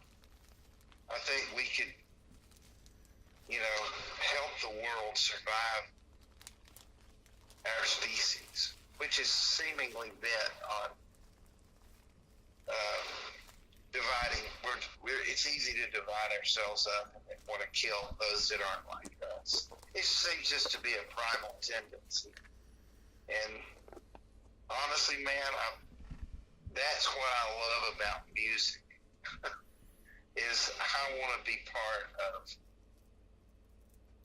a human species that realizes that we are part of nature, not apart from nature. And that's my whole thing about why I write and play music. That's it in a nutshell. All right. First of all, that's the most I've ever agreed with somebody, you know, just sentence by sentence, I think, ever in my life.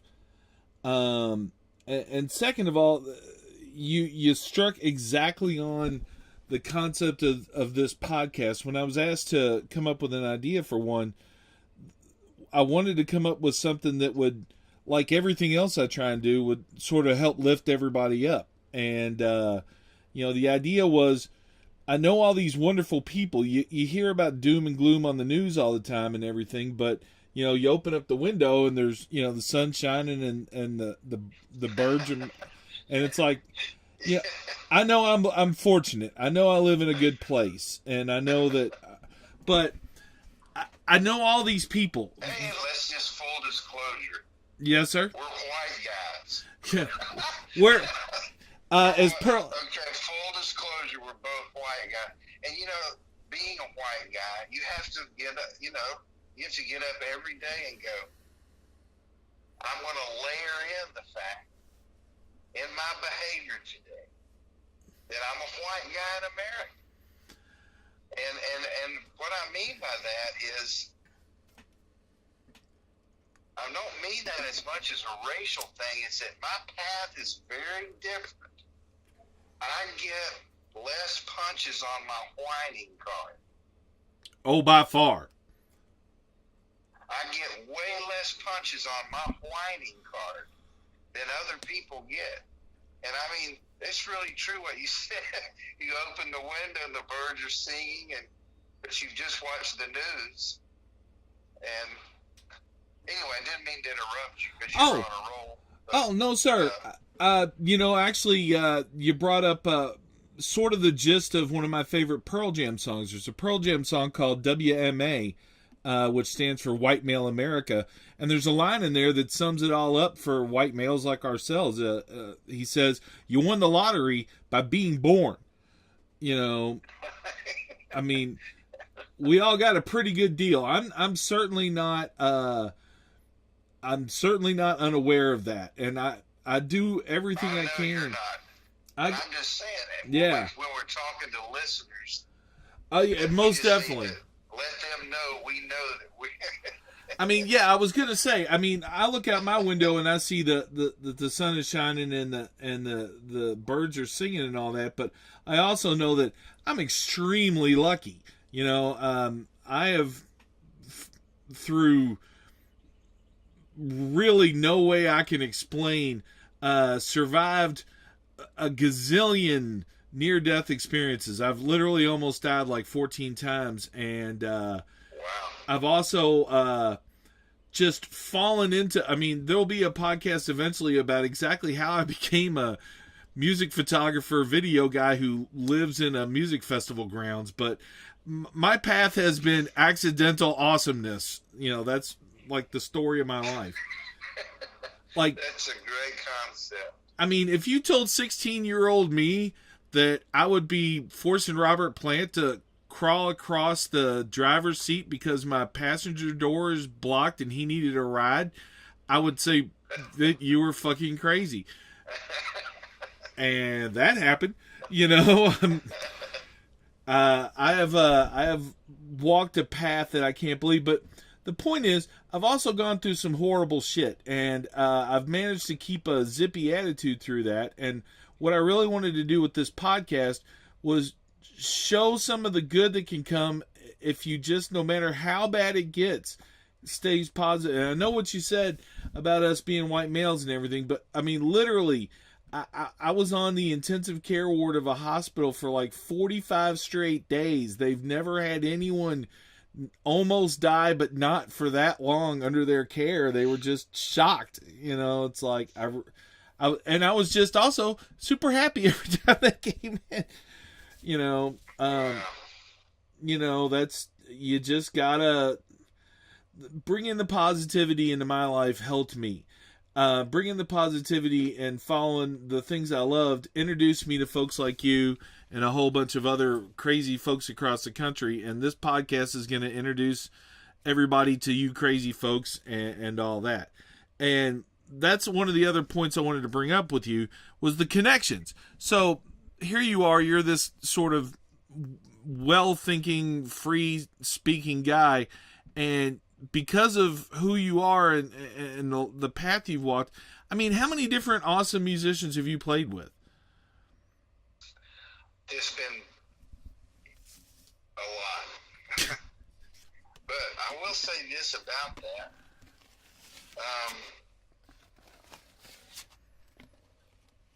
They don't care about that. And I don't care about that. The irony is that without even mentioning names, fame is a byproduct of getting up on a stage under bright lights in an ever-increasing growing number of crowd sizes. It happens to people that I've played with.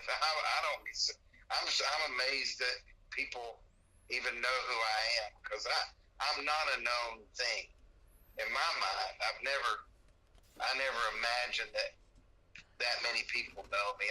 I've always thought it might be 13,000 people might know who I am or something. But I've been with a lot of people who have been subjected to fame, and it's the worst part of their job. And because it's a convoluted relationship with people who selfishly view their connection to you as raising up their value. Ha! And that's what's really dark about it. That's why I can't stand it. I'll give you just recent. I played for a luncheon for the cast of the Avengers Infinity Wars. It was Robert Downey Jr. and Chris from Captain America, and it was 3 or 4 of them. It was the last day of the shoot, and so let me go in here so you don't hear that clock. But anyway, it was the last day of the shoot. A drone flies in over our tent looking for paparazzi. And a black van comes in. They open the black van, and here come these great actors, all of my love. And we're standing there playing wide open, fast bluegrass. And they were like kids. They were getting their phones out. They were asking us for tunes, Grateful Dead, Old Crow Medicine Show. They were the hippest people to play music for. And you know what I got out of that? Here's here's Robert Downey Jr., who I revere, and Paul Rudd, who I revere. I love these people. They're awesome. There's that revere word. Okay, I know. There it is. You brought it back up in my face. But I don't call them Reverend. And they probably don't introduce themselves as... They don't introduce themselves as Reverend. So anyway, but they're superheroes, and they had their boots and makeup and cuts on their face. You know, it was really ironic. And so we're like, here's what I got out of that. I was so proud to be a musician that day. It made them so happy. And it wasn't just because of us. It'd be easy for me to think, man, we kicked ass. These movie stars loved us. We were awesome. And we did. We sounded good. But it really was music. It was music. Here they are out there around these green screens, and they're blowing things up. And this movie's going to be so good. It was shot here in Atlanta. Most of it, some in England, I think. But dude, the new trailer came out today. I'm telling you, man, it's going to blow people's minds. But I'm sitting there, and they were so nice and cordial, and they looked and they laughed. And then I knew that Sting and him were good friends, so we learned this Fields of Gold. And we did it for Robert without, making a big deal out of it. He got it. He taped it. He's going to send it to his wife. I mean, it was music. Music did it. Music shot through all the fame and oh my God, that's Robert. Oh God, Robert Downey Jr. It shot through all of that, and it made all of us equal at this lunch. We were all equalized by the music. And they asked me, what's the name of your band? It was the first time I ever said publicly Biscuit Tragedy. I said it to Robert Downey Jr., and they all died laughing. And, man, it was just one of the best gigs. But my point is, it's bullshit because of the fact that more people know one person over another. It just, I don't know, it diminishes something. But it's part of the wow of life. Even I was wowed when they came in because I love them. And,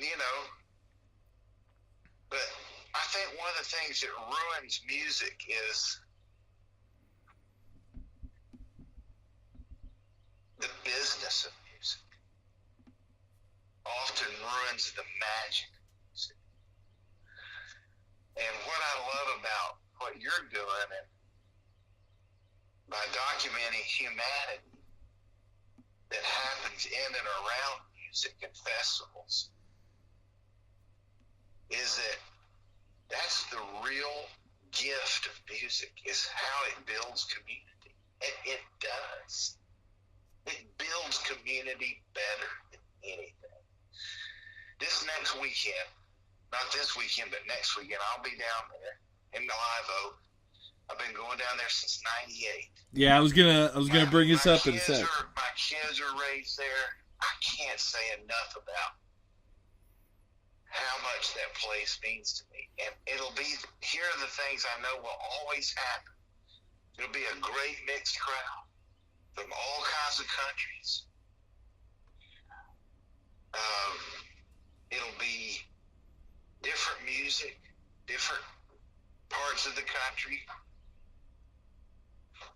It is a left, right. You don't go. Politics goes out the window. Religion goes out the window. It becomes this incredible place. And then my son, when he was like 2 years old, he was crying one time when we were leaving the festival. I'll never forget what he said. Why can't the world be like Swan? Wow. I'll never forget it. It was one of the first sentences. I mean, he was really young. Might have been 3 or 4, but he was so little. And he was just crying almost violently. And he said, why can't the world be like Swanee? Because he knew he was going to go back to something there wasn't that joy there. And man, I'm telling you, sorry I'm hard to control in a podcast interview, but I just had to get that off my chest when it comes to fame and, asking me who all. Yeah, I have, but that's one thing Bruce taught me. It's just, Bruce was no respecter of persons. And,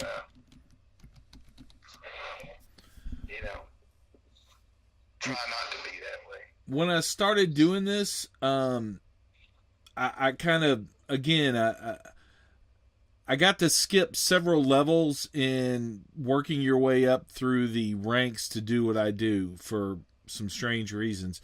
And good timing, mostly. And I've before this met some famous people and had been at that point kind of awestruck, but I got to the point when I started doing this that I was really kind of busy. So literally, like maybe the second day I ever did this on purpose, I ended up talking to Willie Nelson. And it was like, life got interesting. But, I was talking to Willie Nelson, and all I could help notice was, man, Willie Nelson's old and didn't look like he was feeling too good. And it just struck me that, famous, not famous, everybody's the same, and everybody has like a shitty day and the back's bugging them, and they would really like to get through these weird people who want to interview them and say hi and go sit the hell down somewhere. And it was like, I've been pretty good about not getting too geeked out. I will admit, for a minute or two, like when I meet like Robert Plant or, when I got to meet Snoop Dogg, it's like, this is kind of mind-blowing. Like, I've been listening to the stuff you've made for 20, 30, 40 years in some cases, and it's like, now you're in my car. But after a second, it's less that super famous person is in your car and more that, he doesn't have enough leg room. I wish I had a better car. You brought up Swanee, and that's where I live, and that's where you love to visit. And you've sort of become our Reverend. You're pretty much the de facto religious person we would follow here in the park and amongst our festivals. Every time you come here, like when you come for the spring reunion that you were mentioning there, free plug, come to the park. You're playing on Sunday, and you usually have a little bit to say. Do you prepare what you're going to say on the Sundays in the park in advance, or do you just wing it? Yeah, I've never prepared anything. I just get out there on the plank. That's what I call that stage, the plank. And I usually say something while the music's going on, or I have some kind of weird during a jam, and it's really a simple thing. It's just a call to, some human urge to, for people to, release their stress and release their fear and be brave.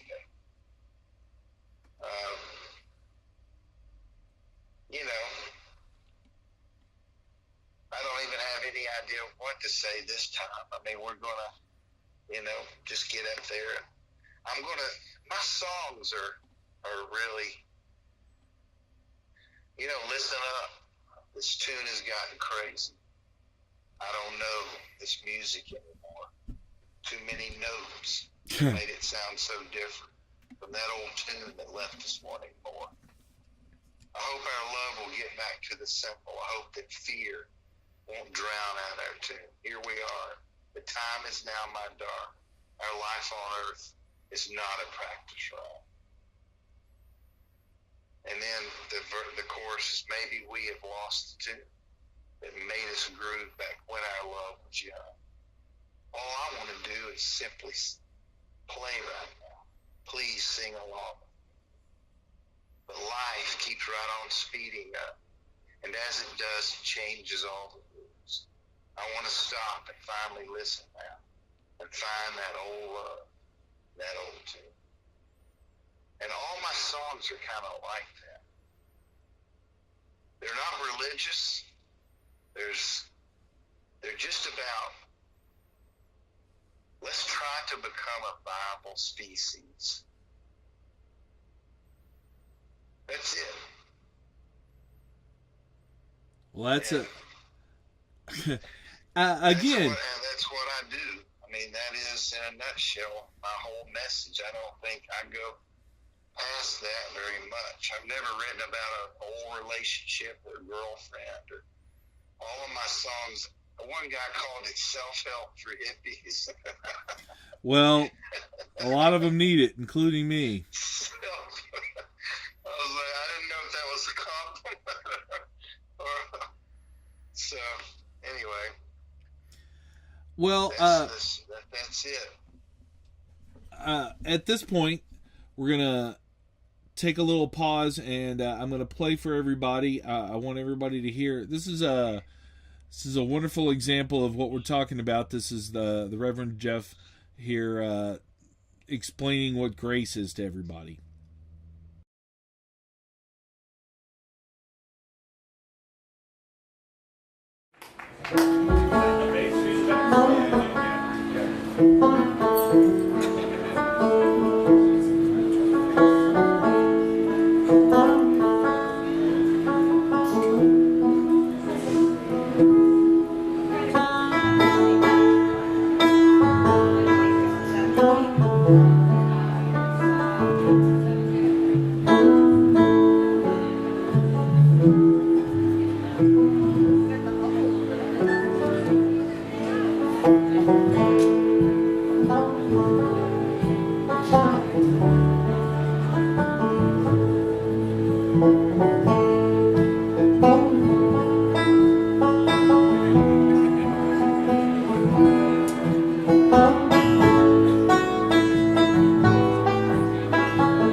When you say somebody did something gracefully, you mean they did it carefully, with thought. They didn't just jam it in, or ram it in, or run through the shop, or take the bull through the china shop.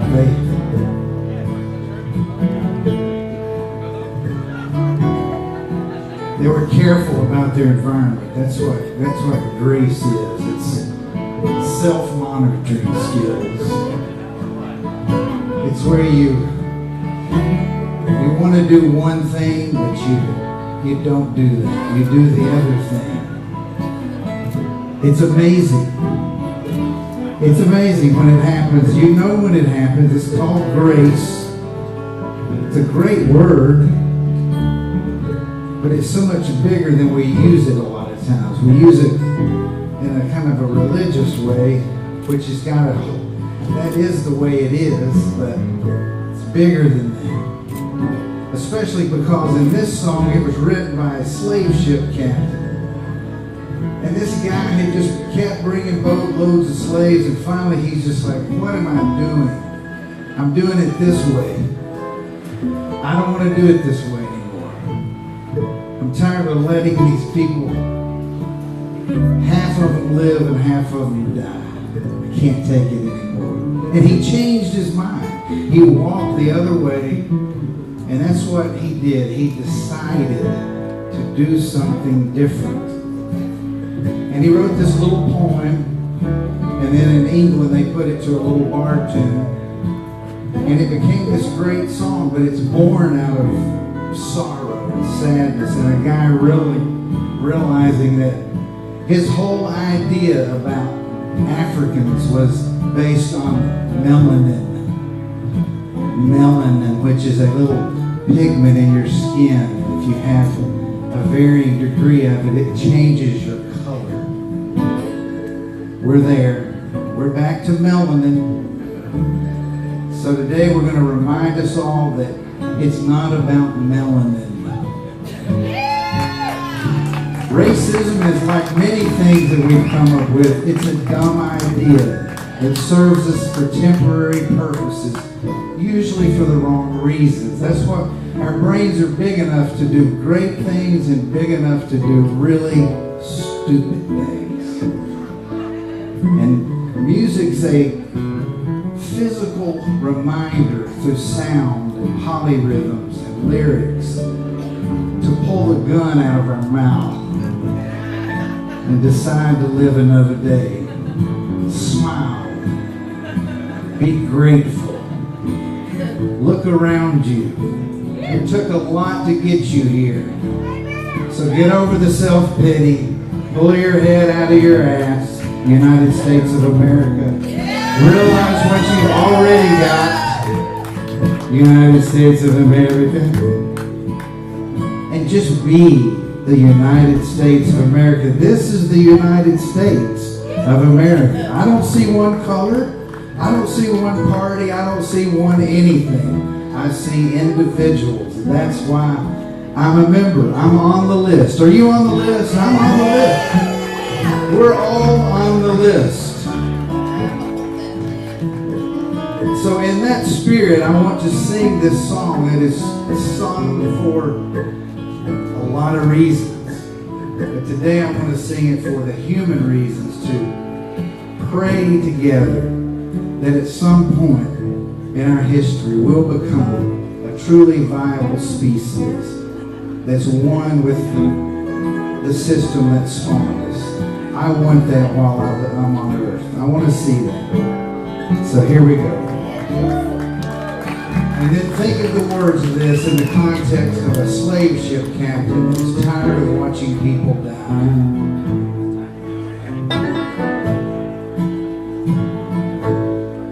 Amazing grace, how sweet the sound. It saved a wretch like me.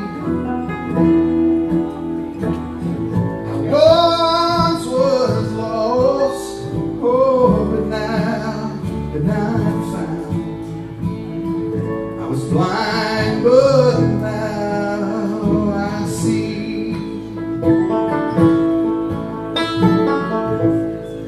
Through many dangers, toils and snares, I have already come. 'Tis grace had brought me safe thus far,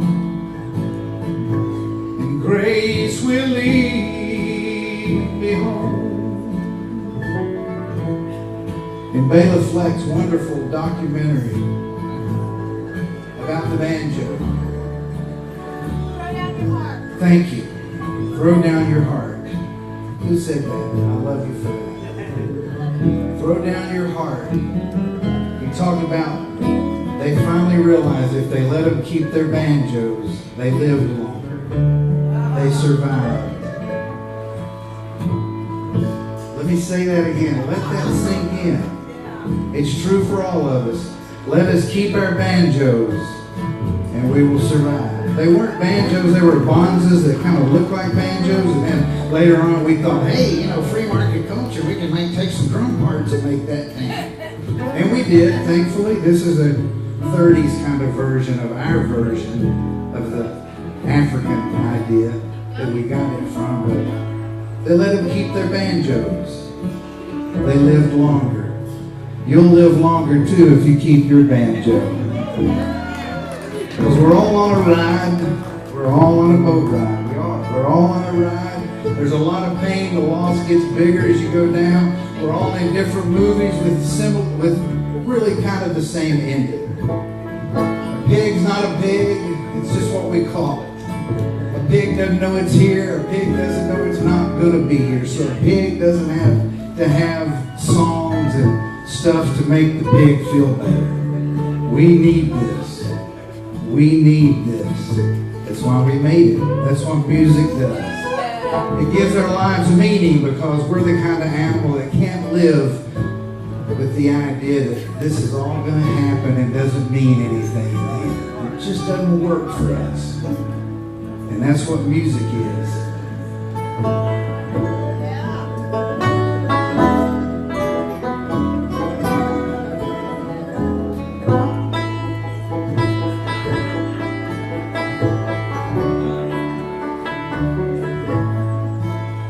We're all going to play it together, but in our own way. Here we go.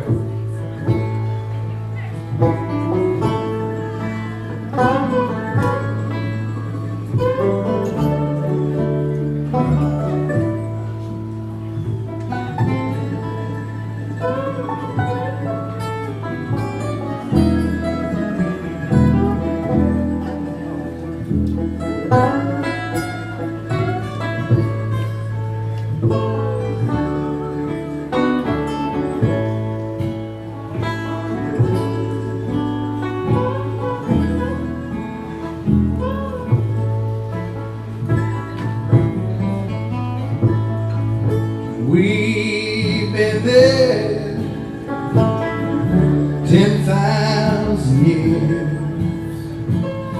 bright shining as the sun.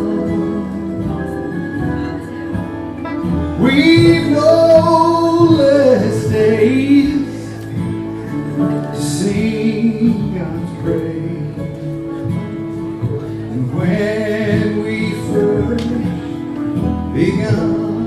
Let's sing it for our country now. Everybody together. Amazing grace, how sweet the sound that saved a wretch like me. Once was lost, now was blind, but now I see. I was blind, but now I see. I was blind, but now I see.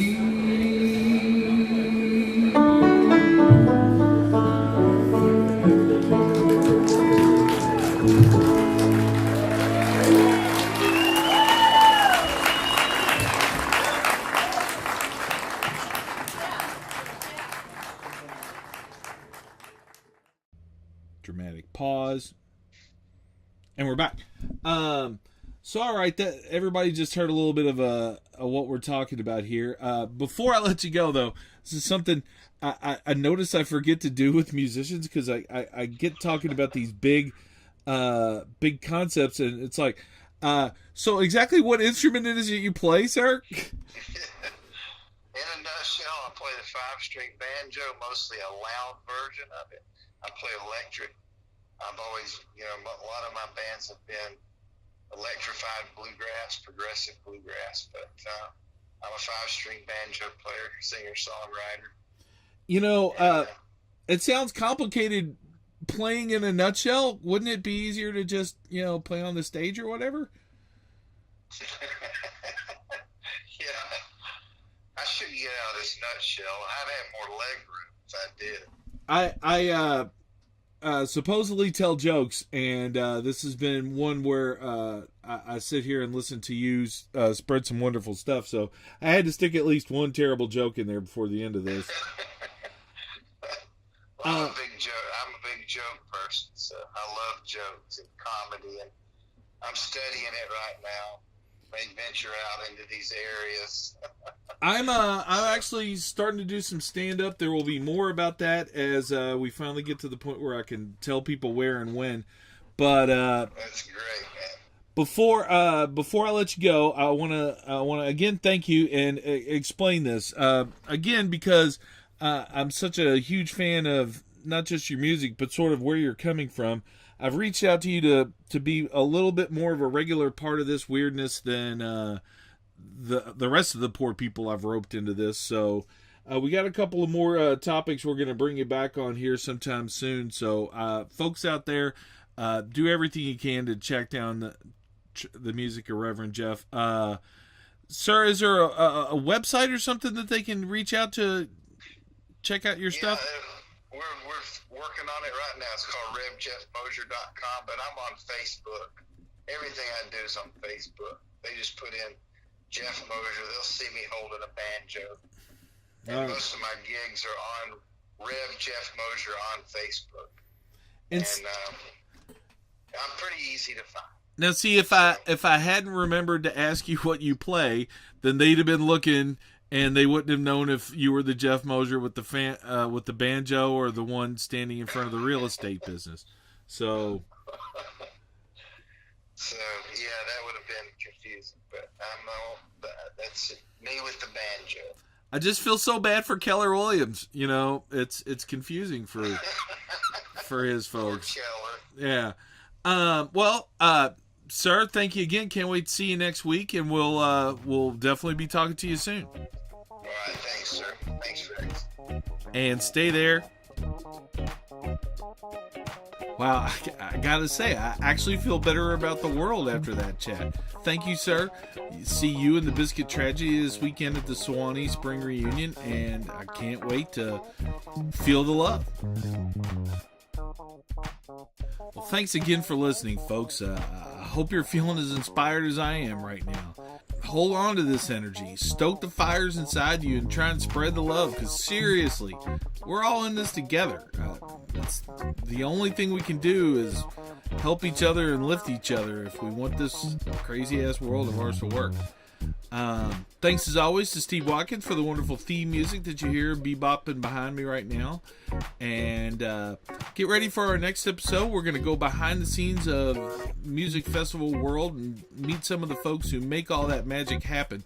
Because, seriously, there are some hard-working folks who never get to walk out on the stage with the lights and the amplifiers and hear all that cheering. They just work around the clock to make sure that fun happens.